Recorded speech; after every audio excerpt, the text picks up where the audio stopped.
Alun-alun Majapahit terbangun. Lautan wajah di tengah hiruk-pikuk pasar pagi yang semarak. Para pedagang berteriak. Suara mereka meninggi di atas keramaian. Masing-masing berlomba-lomba menarik perhatian di alun-alun yang ramai. Kaleidoskop warna saat para pedagang memamerkan barang dagangan mereka, memikat para pejalan kaki dengan buah-buahan eksotis dan barang-barang kerajinan tangan. Udara berdesir dengan energi saat orang-orang menawar, berbagi cerita, dan menavigasi jalan setapak yang ramai. Dari kejauhan, alunan musik gamelan yang mempesona merajut melalui udara, menambahkan lapisan mistik. Sebuah permadani, kehidupan yang semarak terbentang, menangkap esensi kekayaan budaya Majapahit dan semangat yang ramai. Di Istana Majapahit, Prabu Brawijaya duduk di singgasananya yang megah, simbol kekuasaan dan wibawa. Para penasehat kerajaannya berkumpul, wajah mereka dipenuhi kekhawatiran saat mereka membahas urusan negara. Bisikan pengaruh Islam yang berkembang di wilayah pesisir memenuhi udara, bayangan yang membayangi kerajaan. Beban kepemimpinan menekan Prabu Brawijaya saat ia merenungkan masa depan Majapahit. Di dalam kamarnya yang pribadi, Brawijaya tenggelam dalam pikiran yang mendalam. Alisnya berkerut dalam perenungan. Pandangannya beralih ke patung dewa-dewi Hindu-Buddha. Bayangan keraguan menyelimuti matanya. Cahaya redup menciptakan bayangan panjang, menonjolkan beban perenungannya dan ketidakpastiannya. Konflik batin yang mendalam terlihat saat Brawijaya bergulat dengan keyakinan dan keputusannya. Di bawah terik matahari, utusan dari Demak mendekati Majapahit. Kedatangan mereka adalah tontonan niat diplomatik di pantai utara. Utusan utama membawa sebuah gulungan. Segel kerajaannya berkilauan, simbol pesan kerajaan kepada Brawijaya. Hadiah diturunkan dengan hati-hati. Setiap barang menjadi bukti bisu kekayaan dan kekuasaan kerajaan Islam. Pelabuhan Majapahit ramai dengan antisipasi.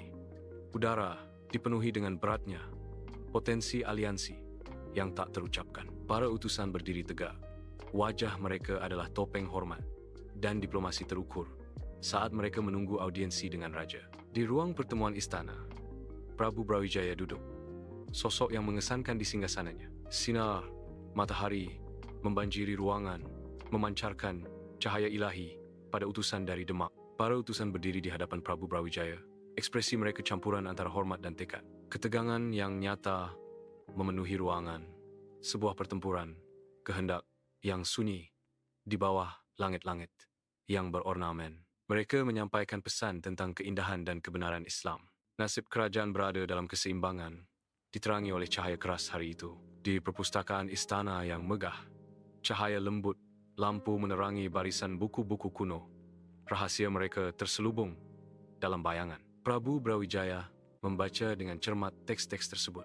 Dahinya berkerut karena konsentrasi saat ia menyerap kebijaksanaan dari zaman. Dia berusaha mendamaikan pengetahuan kuno dengan ajaran Islam yang baru, sebuah pencarian harmoni di dalam hatinya. Keheningan perpustakaan memperkuat beban pikirannya. Setiap halaman adalah langkah dalam perjalanan intelektualnya. Wajahnya mencerminkan intensitas perenungannya. Perpaduan antara rasa ingin tahu dan tekad di malam yang sunyi. Prabu Brawijaya berjalan dengan tenang melalui taman istana. Di pagi hari, gambaran dari ketenangan yang agung. Seorang punggawa setia mengikuti dengan hormat.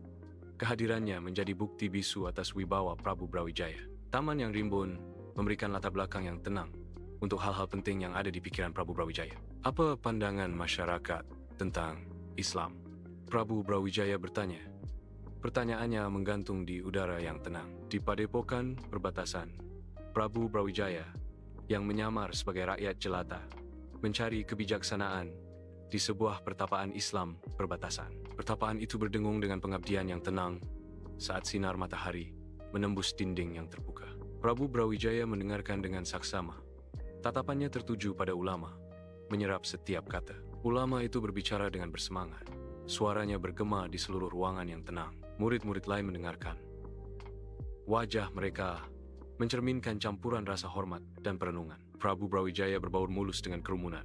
Identitas aslinya tersembunyi, tujuannya terselubung. Saat senja di tepi sungai Brantas, Prabu Brawijaya duduk dalam perenungan hening. Sosoknya membayang di tengah cahaya yang memudar. Dia memandang sungai, merenungkan perjalanan hidupnya dan masa depan kerajaannya yang berat. Sungai mengalir, mencerminkan perjalanan waktu dan jalan yang tidak pasti di depan Prabu Brawijaya. Tarik napas dalam-dalam, sesaat untuk mengambil keputusan saat Prabu Brawijaya bersiap menghadapi takdir. Di ruang pribadinya, Prabu Brawijaya berbaring di tempat tidur, hanyut dalam arus tidur dan mimpi. Visi masa lalu, Majapahit yang gemilang menari-nari di sekelilingnya. Sebuah permadani era lampau yang semarak. Sekilas masa depan yang mungkin terlihat. Janji yang menggoda jika dia memeluk Islam. Gambar-gambar itu berputar dan memudar. Sebuah kaleidoskop dari apa yang terjadi dan apa yang mungkin terjadi. Tersesat dalam labirin mimpi, Prabu Brawijaya menghadapi gema sejarah dan bisikan takdir. Cahaya pagi melukis bayangan panjang saat Prabu Brawijaya mengumpulkan para penasihat kerajaan. Ketegangan terasa berat di ruang pertemuan istana. Tatapan Prabu Brawijaya menyapu dewan yang berkumpul. Ekspresinya tidak terbaca saat dia mempersiapkan diri untuk berbicara. Keheningan yang syarat makna memenuhi ruangan. Hanya terpecah oleh suara gemerisik jubah dan napas tertahan. Saya berniat untuk belajar lebih banyak tentang Islam, Prabu Brawijaya menyatakan. Suaranya bergema dengan tujuan baru. Di bawah sinar matahari, Prabu Brawijaya melakukan perjalanan ke hutan keramat, hutan suci. Jalannya berkelok-kelok ke dalam kedalaman zamrud. Pohon-pohon kuno menjulang tinggi. Cabang-cabangnya yang keriput membentuk sebuah katedral dedaunan. Saat Brawijaya mencari bimbingan spiritual, sinar matahari menembus dedaunan lebat, menciptakan bayangan berbercak di dasar hutan saat Prabu Brawijaya maju. Udara dipenuhi dengan aroma tanah dan rahasia kuno saat Prabu Brawijaya menjelajah lebih dalam ke hutan mistis. Dengan setiap langkah, hutan membisikkan rahasianya, membimbing Prabu Brawijaya dalam pencariannya akan pencerahan spiritual. Di gua meditasi, Prabu Brawijaya duduk dalam meditasi yang mendalam, mencari ketenangan dan kejelasan dalam keheningan yang bergema. Gua itu diterangi redup oleh obor tunggal. Cahayanya yang berkedip-kedip menciptakan bayangan yang menari di dinding batu kuno. Wajahnya adalah topeng konsentrasi. Setiap garis terukir dengan beban, gejolak batinnya, dan pencarian kebenaran. Udara masih berat dengan pertanyaan yang tak terucapkan dan resonansi mendalam dari perjalanan spiritualnya. Setiap napas adalah permohonan diam-diam, sebuah jangkauan kekuatan tak terlihat yang mengatur takdirnya dan nasib kerajaannya. Di bawah sinar matahari pagi, Prabu Brawijaya tiba di desa nelayan Muslim yang tenang, tempat yang damai di tepi laut. Penduduk desa menyambut Prabu Brawijaya dengan senyuman hangat. Pakaian sederhana mereka mencerminkan kehidupan yang terkait erat dengan laut. Prabu Brawijaya mengamati kehidupan sehari-hari para nelayan.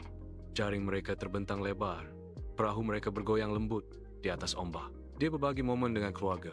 Keramahan mereka bersinar saat mereka menawarkan makanan dan cerita tentang laut. Prabu Brawijaya tersentuh oleh semangat masyarakat. Keberadaan damai mereka menjadi bukti keindahan kesederhanaan. Prabu Brawijaya melangkah ke dalam masjid sederhana. Udara dipenuhi dengan rasa hormat yang tenang. Dia mengamati orang-orang beriman melaksanakan salat mereka. Perasaan damai menyelimutinya. Gerakan ritmis dan bisikan lembut menciptakan suasana yang sangat tenang. Perasaan yang belum pernah dirasakan sebelumnya menetap di hatinya.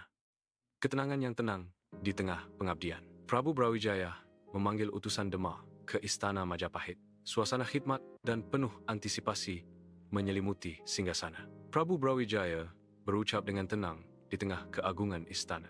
Aku ingin mempelajari lebih dalam tentang Islam, kata Prabu Brawijaya. Di dalam ruang belajar istana, antisipasi terasa berat seiring berjalannya hari. Seorang cendekiawan Demak tiba.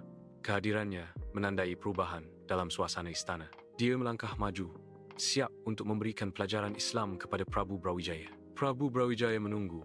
Ekspresinya tak terbaca saat sang sarjana mendekat. Ruangan itu sunyi, kecuali suara gemerisik jubah dan beratnya harapan yang tak terucapkan. Babak baru dimulai di istana, dipandu oleh iman dan takdir. Prabu Brawijaya bermandikan cahaya lembut, menelaah kitab-kitab Islam kuno di ruang pribadinya, mencari kebijaksanaan dan penghiburan.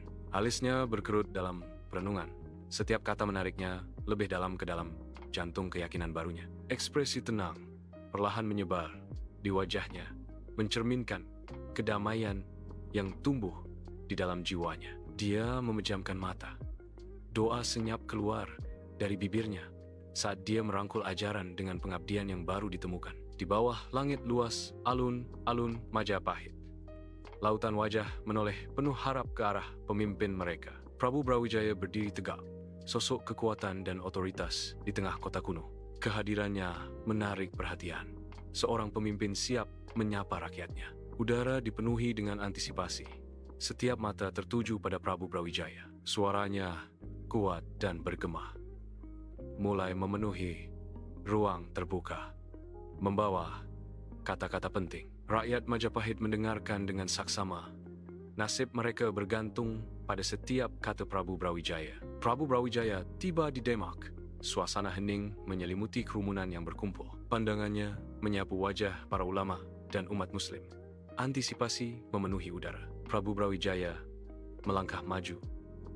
Kehadirannya menarik perhatian. Momen itu terasa berat dengan harapan yang tak terucapkan. Prabu Brawijaya menyatakan, "Asyhadu an la ilaha illallah wa asyhadu anna Muhammadar Rasulullah." Di bawah sinar matahari pagi, Istana Majapahit berdiri dalam kejayaannya yang dulu.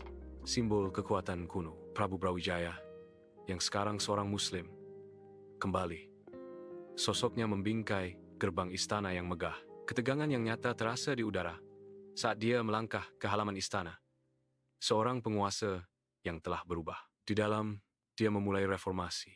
Sebuah revolusi senyap yang terungkap di dalam jantung kerajaan. Para penasihat mengamati dengan mata hati-hati saat Prabu Brawijaya membentuk kembali pemerintahan, memadukan tradisi dan perubahan. Fajar era baru menyingsing di atas Majapahit saat Prabu Brawijaya menavigasi jalur transformasi yang rumit. Di dalam ruang pertemuan istana, Prabu Brawijaya sedang berfikir keras. Penasihat kerajaan mengelilinginya. Ekspresi mereka serius dan penuh perhatian. Udara dipenuhi dengan diskusi tentang penyebaran ajaran Islam. Visi bersama tentang kedamaian dan kebijaksanaan memenuhi ruangan. Di bawah matahari Majapahit, desa-desa sederhana mulai hidup. Ulama tiba. Wajah mereka bersemangat dengan tujuan. Dai berjalan melalui desa. Suara mereka tenang dan mengundang. Penduduk desa berkumpul, penasaran dan ingin mendengarkan. Ajaran Islam menyebar. Benih perubahan ditaburkan di tanah kuno. Di ruang pribadinya, Prabu Brawijaya berlutut. Tangannya terkatup erat dalam doa yang membara. Permohonan diam-diam keluar dari bibirnya saat dia memohon kepada Allah Subhanahu wa Ta'ala untuk bimbingan dan kekuatan ilahi. Cahaya lilin yang berkedip-kedip menerangi kekhawatiran yang terukir dalam di dahi Prabu Brawijaya. Dia mencari kebijaksanaan untuk memimpin rakyatnya dengan keadilan yang tak tergoyahkan dan kasih sayang yang tak terbatas. Bayangan menari di sekelilingnya, mencerminkan gejolak dalam hatinya. Pengabdiannya yang hening memenuhi ruangan saat dia mencari penghiburan di malam yang sunyi. Di bawah sinar matahari pagi, Prabu Brawijaya berdiri di alun-alun Majapahit, mengamati permadani kehidupan sehari-hari yang semarak. Orang-orang dari berbagai latar belakang hidup berdampingan secara damai, menampilkan mozaik budaya Majapahit. Senyum tenang menghiasi wajah Prabu Brawijaya saat ia menyerap pemandangan yang harmonis. Matanya mencerminkan rasa puas yang mendalam, mengabadikan momen kebahagiaan murni. Wajah damai Prabu Brawijaya mencerminkan semangat persatuan dan penerimaan di dalam kerajaan.